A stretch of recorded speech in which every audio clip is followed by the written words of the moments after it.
टिटवीनं म्हणजे टिटवी असते माहित आहे का, त्या टिटवीनं समुद्र प्राशन केल्यासारखं होईल, लक्षात ठेवा. कारण व्यक्तिमत्व महान आहे. आज मुहूर्तमेढ सुद्धा यांच्या ह्याच्यावर झाली. कारण मला 2-4 जणांनी सूचना केल्या की बाबा तुम्ही थोडं बोलता का. मी म्हटलं मी तर तुटकं मुटकं बोलीन, तुटकं मुटकं काय असेल ते बोलीन बाबा, बोलेन मी. पण जर सांगायचं झालं तर महाराजाबद्दल बोलायचं म्हणलं तर आपल्या धमन्यामधलं जे रक्त आहे ते लावा रसामध्ये रूपांतर करणारं आणि हृदयाचं रूपांतर ज्वालामुखीत होणार. पण या पणला फार महत्व आहे. अरे ह्या ज्वालामुखीत समजा हृदयाचं रूपांतर झालं आणि धमन्यामधलं रक्त जर समजा लावा रसात रूपांतर झालं आणि कुणाला तर जाऊन मारायचं का, उगाच मारायचं का, नाही. तिथं विचारसरणी शिवाजी महाराजांची, त्या विचारसरणीनं आपल्या मेंदू जो आहे त्या मेंदूला आपण आवर घालायचा आणि त्या ताकदीचं रूपांतर सत्कार्यात करायचं, जसं महाराजांनी सांगायचं झालं तर तो आपल्या महाभारतामध्ये बघितला. आता जिजामाता ही शिवाजी महाराजांची पहिली गुरु. त्या गुरुंनी काय सांगितलं, गुरुंनी एक ठिणगी म्हणजे एक स्पार्क शिवाजी महाराजांच्या ज्वालामुखी, म्हणजे मगाशी मी तुम्हाला सांगितलं की हृदय हे त्याचं ज्वालामुखी, त्या ज्वालामुखीत एक स्पार्क केला. काय स्पार्क केला की बाबा कसं जगलं पाहिजे. आदिलशाही, कुतुबशाही, मुघलशाही, निजामशाही याचा जो अत्याचार, आता मी मुस्लिमांच्या विरुद्ध बोलतो असं समजू नका, माफी असावी.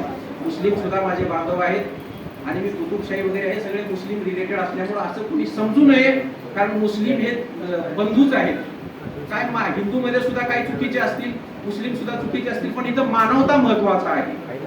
आता जिजामातेने गुरुनी त्यांच्या हृदयामध्ये एक स्पार्क केला. काय स्पार्क केला की बाबा जो इनजस्टिस, जो अन्याय चालू आहे जनतेवर, त्या अन्यायाच्या विरुद्ध तुला उभा राहिलं पाहिजे. शहाजी महाराजांचे मुलं चिरंजीव हे एक सिंह आणि दुसरा छावा, दुसरा छावा, एक सिंह आणि दुसरा छावा. सिंहाच्या पोटी छावा जन्माला आला आणि ज्याने स्वराज्य निर्माण केलं. स्वराज्य म्हणजे काय, आज आपण काय बघायचं, शिवाजी महाराज कधी जन्म झाला, 19 फेब्रुवारी 1630, वारले कधी, 3 एप्रिल 1680. 50 वर्षाचा कालावधी. 50 वर्षात आपला संसार नीट चालत नाही. त्यांनी स्वराज्य उभा केलं काय नसताना, मुठभर मावळ्यांना घेऊन. आपण उसने पैसे मागायला जातो. परिस्थिती अशी आहे, मी मागायला जात नाही पण काही जणांचं सांगतो पण नाहीतर मग सर मी मागायला जातो. परिस्थिती अशी आहे की अशा व्यक्तिमत्वाचं बद्दल जर बोला, थोडा वेळ जाईल बरं का, थोडा वेळ जाईल. अशा व्यक्तिमत्वाबद्दल बोलायचं म्हणजे तर माझं आयुष्य कमी पडेल. आणि देवासमोर विनंती करावं लागेल, देवाला विनंती करावं लागेल की बाबा ह्या व्यक्तीसारखं कार्य तर मला येणार नाही, पण याच्याबद्दल बोलण्यासाठी मला 10 जन्म दे.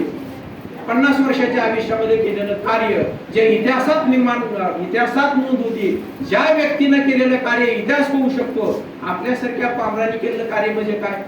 आता पामर म्हणून आता खदीप साहेब बोलले आपल्यासारख्या पामरांनी केलेलं कार्य भूतकाळ होतो. आपला भूतकाळ असतो जो एक पिढी गेली की संपून जातो. अशा व्यक्तिमत्वाने केलेलं कार्य इतिहास होतो आणि या कार्याचा जर कुणी अवलंब केला तर तो इतिहास घडवू शकतो आणि इतिहास बदलू शकतो.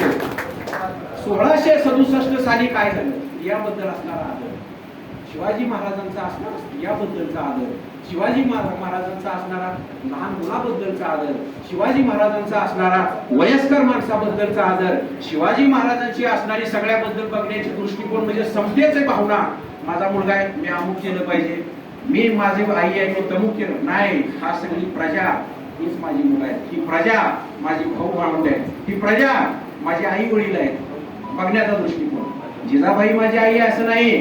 त्या 1667 साली मगाशी आपल्या रणशृंगारे साहेबांनी सांगितलं की कल्याणच्या सुभेदाराची म्हणजे सून त्यांना रेड मारली म्हणून कल्याणला बरं का.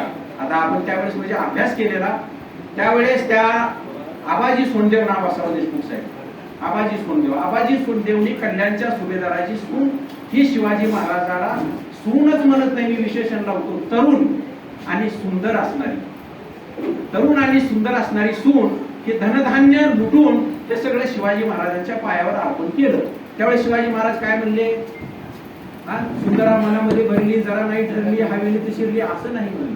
शिवाजी महाराज म्हणले की अशीच माझी आई असती सुंदर रूपवती, मीही झालो असतो तुझ्यासारखा सुंदर. असे वगैरे छत्रपती ही महिलांच्या बद्दल बघण्याचा जो काय भाव होता, जो काय विचार होता,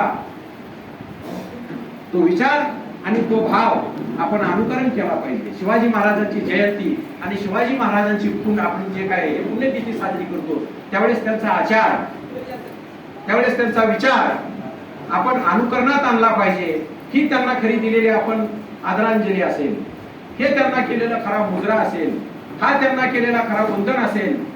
आणि ज्यावेळेस धृतराष्ट्राने विचारलं कोणाला, संजय आला, बाबा विजय कोणाचा होईल, त्यावेळेस धृतराष्ट्राने विचारल्यानंतर भगवद्गीतेत 18व्या अध्यायामध्ये शेवटचा एक श्लोक आहे, यत्र योगेश्वरा कृष्णो यत्र पार्थो धनुर्धरः तत्र श्री विजयो भूतिर्ध्रुवा नितिर्मतिर्मम. जिकडे श्रीकृष्ण आहेत, जिकडं भगवान श्रीकृष्ण आहेत, जिकडं अर्जुन आहेत, यत्र योगेश्वरा कृष्ण, जिकडे योगेश्वर, योगी म्हणजे काय, अहो योगीमध्ये हाट योग आला, लय योग आला. आता तुम्ही रोज काकासाहेब आपण हे करतोय सद्गुरूच्या बैठक, त्यामध्ये आले नाही सगळं. योगी म्हणजे काय, हाटयोगी. हाटयोगी कसे, फक्त आपण श्रीमंत योगी म्हणजे, आणि श्रीमंत योगीचा अर्थ काय, योगीमध्ये सगळ्या व्याख्या आल्या. हाटयोगी आला, लय योगी आला, नागा साधू जे आपले तपश्चर्या करतात त्याचा सुद्धा त्यात समावेश आला. आमचे आजोबा आम्हाला सांगायचे की ज्यावेळेस शिवाजी महाराज लढाईला जायचे त्यावेळेस 1-2 दिवसात संपणारे आपल्यासारखी भांडणं नव्हती. ती 4 मिनिटासाठी 4 जणांनी मिळून बैठक केली, अशी भांडणं नसायची. महिना 6 महिने वर्षी भांडणे युद्ध चालायचे. त्या युद्धामध्ये त्यांना काय आपण अंगूर रबडी मिळत नव्हती. त्यांना काय मिळायचं, जेवणाची भराण. पुरवायचं कसं, आजकालचे किल्ले बघा, आपण जर सहज जरी युट्यूब मध्ये एखादा किल्ला बघितला, ट्रॅकिंग म्हणून जो आपण करतो जर बघितला, तर आपल्याला ती काय म्हणते मराठीत हे आहे की आपली पाचड जाणवली. असे ते किल्ले, असे ते रस्ते चढायचे. आणि त्यावेळेस त्यांना जर जेवायला मिळालं नाही तर ते पोटभर ज्वारी घ्यायची, म्हणून ज्वारी खाणार आणि ज्वारी खाऊन पाणी पिणार. कशासाठी केले हे, आपल्याला एक स्वराज्य मिळावं, आपल्यावरचा अत्याचार दूर व्हावा, आपल्याला एक चांगली म्हणजे नवीन दिशा मिळावी, यासाठी एवढा त्रास सहन केला. केशवसुतांची एक कविता आहे, शिवाजी महाराजांच्या बद्दल सुद्धा ते कमीच पडल, पण एक कविता आहे, कसं जगलं पाहिजे. जोर मनगटातला पुरा घाल घाल करची. मनगटात जोर आहे, कुठं काय कर, घाल घाल करची. खान टोमना चळण जरा अचूक मार बरची. दे टोले जोवरी असे तप्त लाल लोखंड. येईल आकारास कसे मग झाल्यावर ते थंड. उंच घाट हा चढुनिया जाणे अवघड फार. परिधीर मनी धरुनिया न हो कधी बेजार. यत्न निश्चय करुनिया तू पाऊल चढता ठेव. मग पोचोनिया शिखराला तू दिसशील जगाशी देव. ढळू कधीही देऊ नको, अरे ढळू देऊ नको, ढळू कधीही देऊ नको तू हृदयाचा निर्धार. मग भय तुझला मुळी नको सिद्धी खास येणार. झटणे हे या जगण्याचे तत्व म्हणी तू जाण. म्हणून काय सोडू नको, म्हणून उद्यम्य सोडू नको जोरी देही प्राण. जोपर्यंत या देहात प्राण आहे तोपर्यंत तू उद्यम्य सोडू नको. त्यांनी ज्यावेळेस राज्य चालवलं त्यावेळेस राज्य चालवताना सांगितलं की माझ्या कर्तव्याच्या आड आणि माझ्या तत्वाच्या आड जरी माझा मुलगा आला तरी त्याचा विचार करू नका. आज आपल्याकडून असं होत आहे. आज आपल्या किती विचार आचरणात आहेत, आज आपण किती जणांबरोबर बंधू आणि भाव ठेवतो, आज आपण किती महिलांचा आदर करतो, हा विचार करण्यासारख्या गोष्टी आहेत. आणि मला कधी आज मला भाग्य मिळालेली माझं महाभाग्य समजतो. तुकाराम महाराजाला शिवाजी महाराजांनी हे पाठवलं की हिरे माणिक मोती पाठवले. तुकाराम महाराजांनी त्याला सांगितलं हिरे माणिक मोती माझं मृत्युके समान. आणि त्यांनी सांगितलं राजे तुम्ही स्वराज्य स्थापन करा, तुमचा कार्य वेगळा आहे, माझं कार्य वेगळं आहे. कर्मण्यवाधिकार असते मा फलेषु कदाचन मा कर्मफल हेतु गुरुमाते सर्वस्त करणं. या अशा शिकवणाची जी काय म्हणजे बाळकडू आहे ते शिवाजी महाराजांना पाजलं गेलं जिजाबाई साहेबांकडून आणि त्यातून निर्माण झालेली ही सगळी फौज आहे. आज आपण इथं एकच आपण शपथ घेऊ, एक प्रार्थना करू आणि एक वचन देऊ राजेंना की बाबा आमच्याकडून तुमच्या विचारावर चालण्याची बुद्धी आम्हाला द्या. आम्ही तुमच्या विचारावर चालण्याचा प्रयत्न करू आणि त्यांच्या विचारावर चालण्याचा प्रयत्न केला तर मला वाटत नाही भारत देश मागे राहील. जगामध्ये भारत देशाचा पताका जो आहे तो डौलानं आणि उंच मानेनं फडकला जाईल. कारण ती व्यक्ती महान होती, त्यांचे विचार महान होते आणि ज्यांनी ज्यांनी आचरण केलं मी आज तुम्हाला ग्वाही देतो, तुम्ही मला सिद्ध करून दाखवा की ज्यांनी आचरण केलं ते मागे राहिले, ज्यांनी आचरण केलं ते उच्च पदावर पोहोचले. म्हणून त्यांचं आचरण या जयंती निमित्त करणं गरजेचं आहे. माझ्यासारख्या एका पामराने तुकाराम महाराजाच्या भाषेत बोलण्यासारखं मी थोडक्या मोडक्या भाषेमध्ये जे काय वर्णन केले यातून जे काय माझ्याकडून चुका वगैरे झाल्या असतील तर मी माफी मागतो महाराजांच्या चरणी आणि महाराजांना वंदन करून मी माझे 2 शब्द थांबवतो. धन्यवाद. जय जय जय.